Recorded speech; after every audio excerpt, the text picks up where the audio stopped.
ପ୍ରିୟ ଦର୍ଶକ ବନ୍ଧୁ, ହୃଦୟରୁ ବୁଝିପାରୁଥିବା କ୍ଷମତା ସମସ୍ତଙ୍କ ପାଖରେ ନଥାଏ। ମନ କଥା ଯଦି ସମସ୍ତେ ବୁଝିପାରନ୍ତି, ତାହେଲେ ସଂସାରରେ ଦୁଃଖ ବୋଲି ଆଉ କିଛି ରୁହନ୍ତା ନାହିଁ।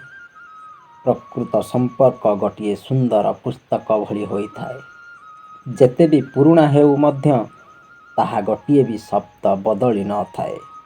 ସ୍ୱାର୍ଥପରମାନେ କାହା ଦୁଃଖରୁ ଭାଗ ନିଅନ୍ତି ନାହିଁ। ସେମାନେ ସବୁବେଳେ ସୁଖରୁ ଭାଗ ନେବାକୁ ଅପେକ୍ଷା କରିଥାନ୍ତି। ଯେମିତି କଲମ ଯେତେ ଦାମୀ ହେଲେ ପଛେ କଲମରେ ଯଦି କାଳି ନାହିଁ, ସେ ମୂଲ୍ୟହୀନ। ସେମିତି ମଣିଷ ଯେତେ ଶିକ୍ଷିତ ହେଉନା କାହିଁକି, ଯଦି ସଂସ୍କାର ଆଉ ବ୍ୟବହାର ନାହିଁ, ସେ ଶିକ୍ଷା ବି ମୂଲ୍ୟହୀନ। ପ୍ରତ୍ୟେକ ବ୍ୟକ୍ତିଙ୍କ ଜୀବନରେ କିଛି ଲୋକ ଏତେ ସୁନ୍ଦର କଥାବାର୍ତ୍ତା କରନ୍ତି ଯେ ତାଙ୍କ ସହ ଯେତେ କଥା ହେଲେ କଥା କେବେ ଶେଷ ହୁଏ ନାହିଁ।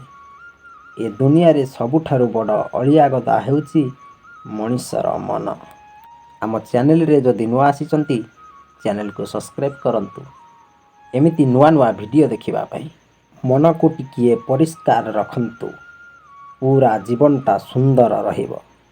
ଯାହାକୁ କେହି ପରିବର୍ତ୍ତନ କରିପାରୁନାହାନ୍ତି, ତାକୁ ସମୟ ହିଁ ପରିବର୍ତ୍ତନ କରିଥାଏ। ଅହିଂସାର ଅର୍ଥ ହେଉଛି କୌଣସି ପ୍ରାଣୀକୁ ହୃଦୟରେ କଷ୍ଟ ଦେବା ନାହିଁ, ଆଉ ଶତ୍ରୁଙ୍କୁ ନିଜ ଅନ୍ତରର ଭଲ ପାଇବା ଦେଇ ନିଜ ଆଡ଼କୁ ଆକର୍ଷିତ କରିବା।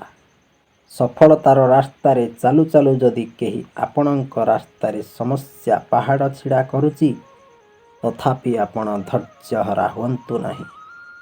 କାହିଁକି ନା ଏମାନେ ହେଉଛନ୍ତି ସେହି ଲୋକ ଯିଏ ଆପଣଙ୍କ ଚାଲିବା ସମୟରେ ଡେଇଁବା ଶିଖେଇଦେବ। ସବୁବେଳେ ମଜବୁତ ହେବାକୁ ଚେଷ୍ଟା କରନ୍ତୁ, କେବେ ବି ଦୁର୍ବଳ ହୁଅନ୍ତୁ ନାହିଁ। ଭିଡ଼ିଓଟି ଭଲ ଲାଗିଲେ ଲାଇକ୍, ସେୟାର ଏବଂ ସବସ୍କ୍ରାଇବ୍ କରନ୍ତୁ। ଆଜି ପାଇଁ ରହୁଛି, ପୁଣି ଦେଖା ହେବ ଆଉ ଏକ ନୂଆ ବିଷୟରେ।